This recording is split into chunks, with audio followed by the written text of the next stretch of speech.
교재 44페이지입니다.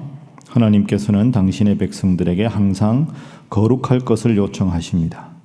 당신께서 절대 거룩한 존재이시기 때문입니다.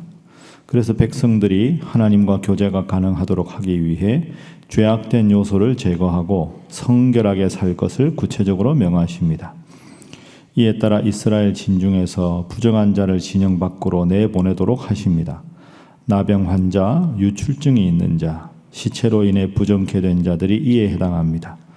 또한 범죄했을 때 치를 죄값에 대해 말씀하셔서 인간과 인간 사이에 존재하는 죄악을 철저히 제거하도록 하십니다.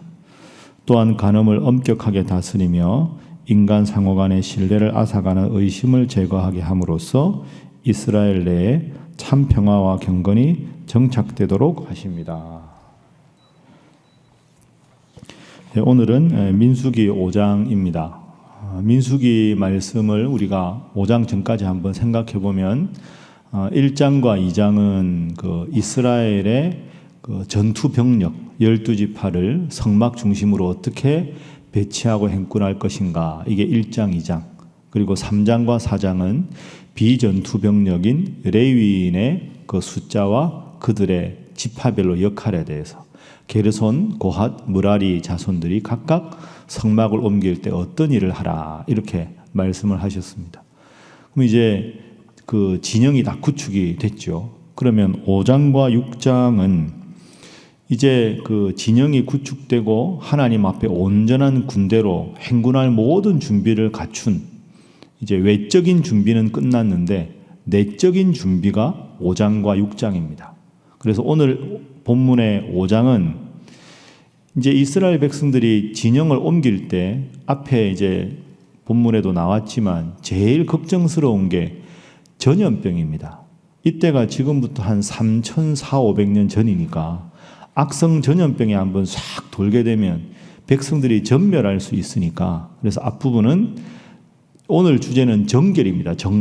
정결인데 가정, 각 개인의 정결한, 그래서 악성 전염병이 생겼을 때 어떻게 하라 하는 것이 앞에 나오고, 뒷부분에는 가정의 정결이죠.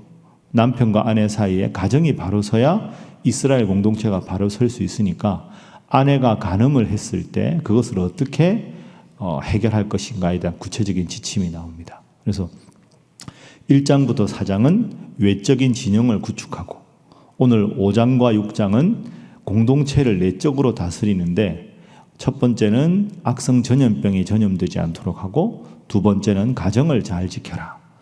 내일 6장 넘어가면 이스라엘 공동체 안에서 제사장이 아닌데도 거룩하게 구별된 사람들, 나시린이죠. 나시린, 삼손 같은 사람. 그래서 나시린에 대한 규례가 나오고, 뒷부분에는 영적인 지도자인 제사장이 백성들에게 축복할 때 하나님께서 그 축복을 듣겠다 하는 내용이 등장합니다.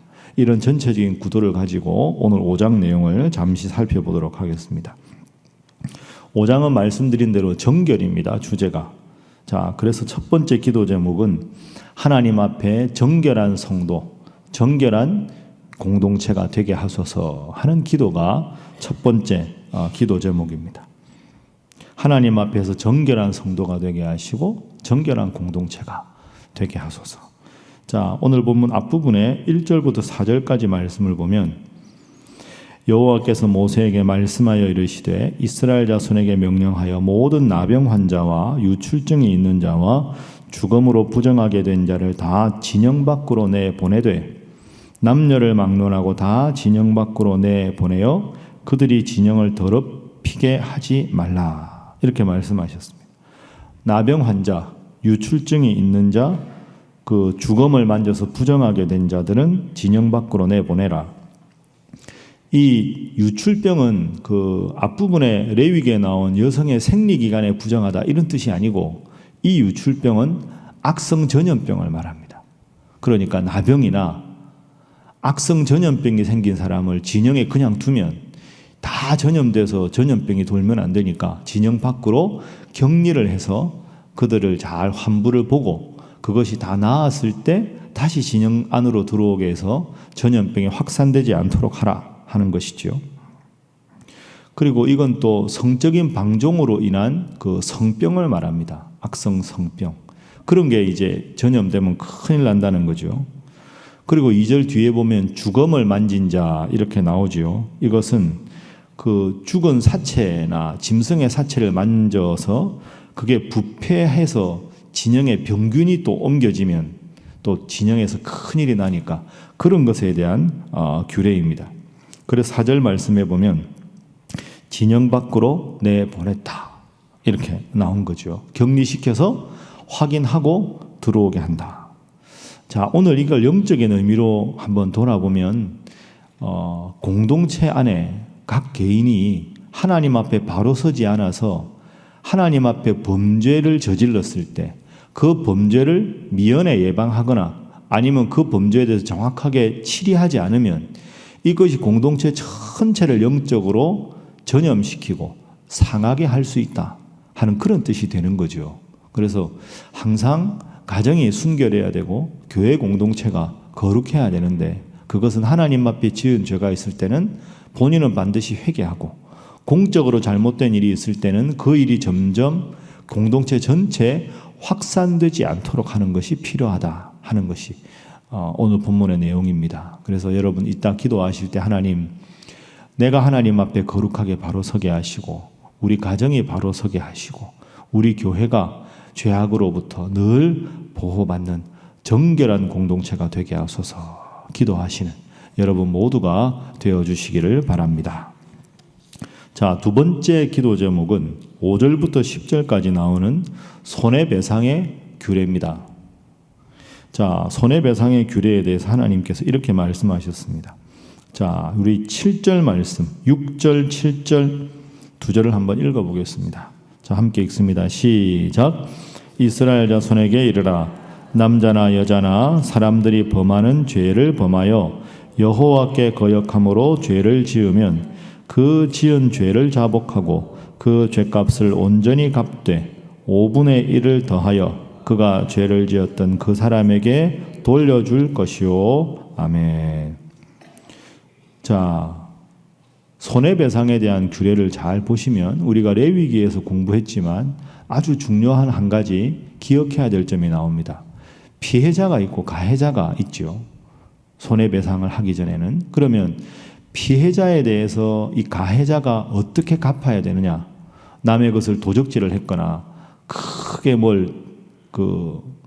건물을 이렇게 무너지게 했거나 재산상의 큰 잘못을 저질렀을 때, 자, 6절 말씀 보면 남자나 여자나 사람들이 범하는 죄, 이건 가해자와 피해자 사이에 손해배상의 상황이 생기면 그 다음이 여호와께 거역한 것이다 이렇게 나옵니다. 그러니까 이웃 간의 잘못을 하나님께 잘못한 것이다 이렇게 말씀을 하고 있는 거죠. 그러니까 하나님은 공동체가 파괴되는 것을 하나님께 죄를 지은 것으로 간주하겠다. 그래서 피해자와 가해자 사이에 갈등이 생기고 다툼이 생겨서 누구 편 되면 공동체가 깨어지는데 그 공동체가 깨어지는 것은 곧 하나님 앞에 죄를 짓는 것이다. 이웃에 대한 손해배상을 하나님께 대한 죄악과 연결을 시키고 있습니다. 그래서 7절에 보면 그 지은 죄를 자복하고 그 값을 온전히 갚되 5분의 1을 더하여 그가 죄를 지었던 그 사람에게 돌려주라. 5분의 1을 더하라는 게 뭘까요? 물질적인 배상만 하지 말고 정신적인 배상도 하라 하는 그런 뜻입니다. 그러니까 사람에게 짓는 죄가 하나님 앞에 죄를 짓는 것과 같다. 자, 여러분 이걸 한번 생각해 보십시오. 우리는 그냥 피해자와 가해자 사이에 있으면 여러분이 그렇다는 게 아니라 형식적으로 죄송하다, 미안하다 이야기하고 하나님 앞에 내가 회개했으니까 하나님 앞에 용서받았으니까 아무 문제 없다. 그게 아닙니다.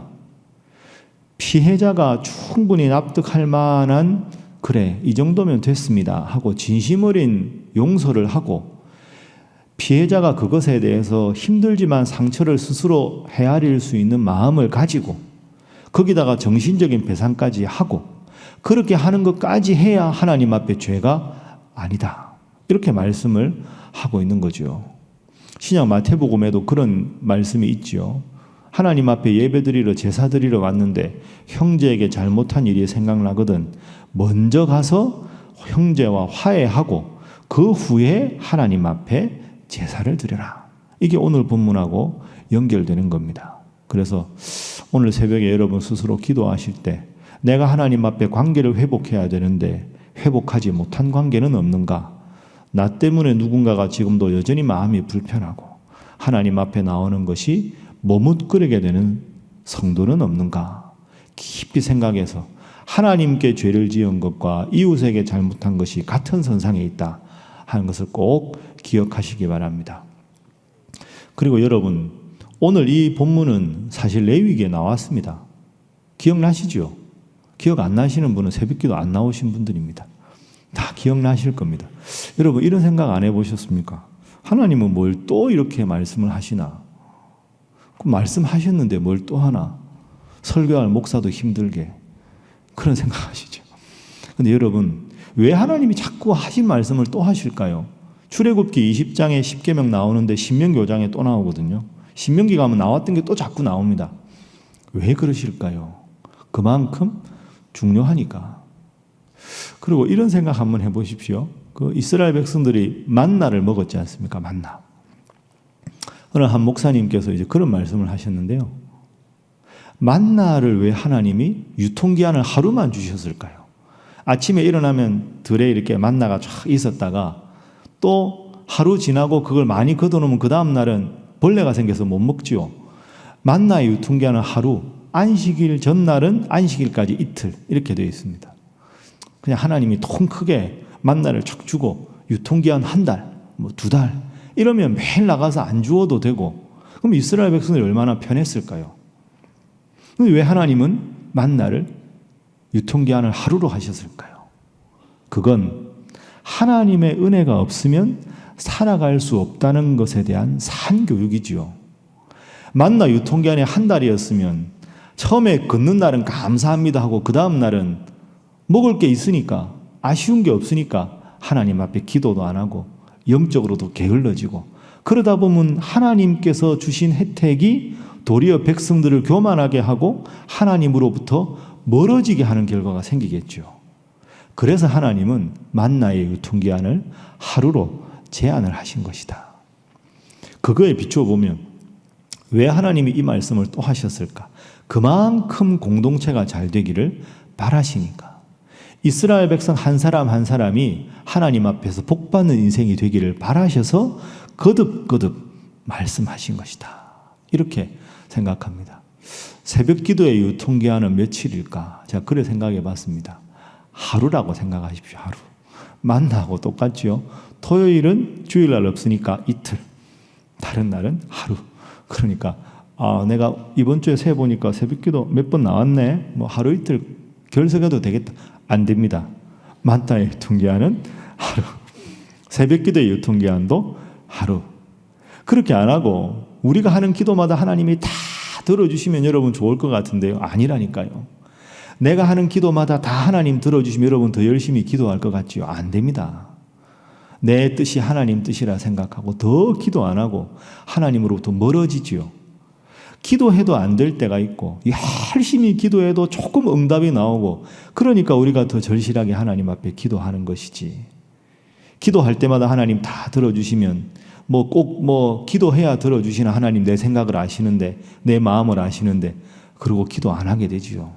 그래서 때로 우리 인생이 힘들고 어려울 때도 늘 말씀드리고 지난주 설교에도 말씀드렸지만 힘든 순간이라도 돌아보면 발자국마다 하나님의 은혜입니다. 이게 우리의 고백입니다. 그래서 오늘 말씀 생각하면서 하나님, 저가 하나님 앞에 먼저 거룩하게 바로 서게 하시고 가정이 정결하게 하시고 교회 공동체가 정결하게 하시고 매일 하나님 앞에 하루살이 인생이라 고백하고 하나님 앞에 나와 기도함으로 하루를 시작하는 성도가 되게 하소서. 기도하셔서 늘 하나님과 아름다운 만남과 기도의 교제가 있는 우리 사랑하는 새벽 기도의 모든 성도들 다 되시기를 주님 이름으로 축복합니다.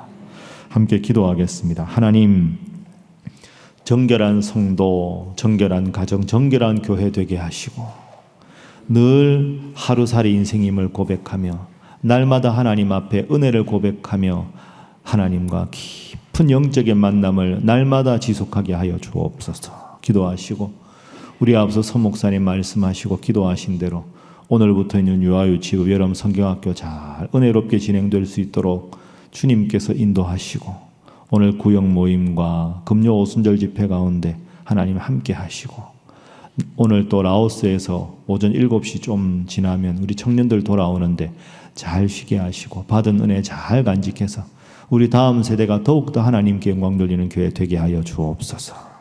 여러분 각자의 제목을 위해서 선교사님들 위해서 이 나라와 이 민족을 위해서 다 함께 주님 앞에 기도하겠습니다. 주여 믿습니다. 주여 믿습니다.